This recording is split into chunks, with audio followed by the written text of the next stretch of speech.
Premier Anastasia Palaszczuk is preparing to face off against LNP leader Tim Nicholls in what will be their only interaction during the election campaign. It comes as the major parties clash over the LNP's new education policy, which includes putting teachers to the test.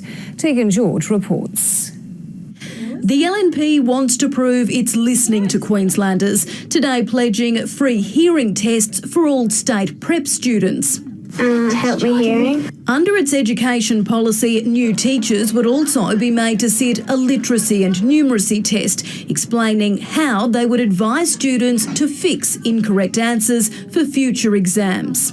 We are introducing a test that's currently under Labor not being provided. The Premier says the LNP should have done its homework. How about you go back to your original policy and see that it has already been implemented? Sharpening more than just pencils, Labor claims it was introduced by Federal Education Minister Simon Birmingham in 2013. I say to Tim Nicholls, wake up Australia. Numeracy and literacy testing for teachers is already in place. The LNP says that test is about the teacher's own competency.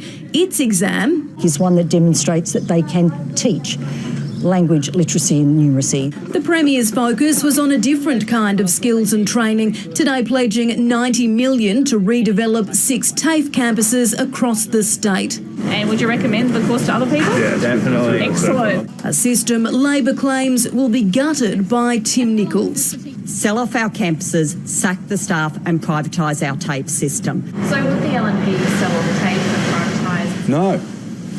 A new Reachtel poll has the LNP slightly out in front, but Labor is hoping new attack ads linking Mr Nicholls and One Nation will do the trick. You'll get the cuts and the nuts. Either way, it'll be ugly for Queensland. Typical Anastasia Palaszczuk. No new plans, no new policies, fear, smear and no idea. A campaign-weary Tim Nicholls flew back from Townsville for tonight's Leaders Forum, where he'll focus on cheaper power and infrastructure. We're talking about the things that we've been speaking to Queenslanders about over the last 3 months, and that is, the last 3 weeks, I should say. Anastasia Palaszczuk plans to keep it simple. I'm quite sure I can cope with 2 former ministers. What's your strategy tonight? What's my strategy? Be myself. And 10 state political reporter Tegan George joins us now. Tegan, there'll be a third wheel at tonight's public forum. That's right, Georgie. Former Newman government minister, now One Nation state leader Steve Dixon has been invited along to participate in tonight's Sky News Courier Mail People's Forum.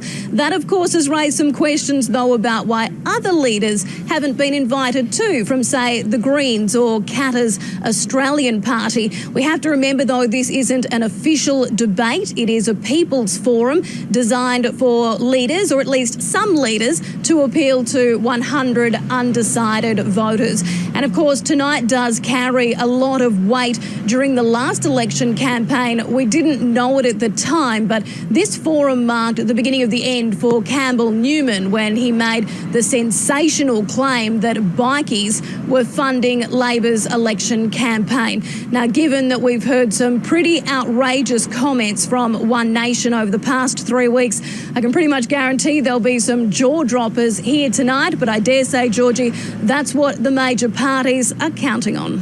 I would think so. Thank you, Tegan George, reporting on the campaign trail.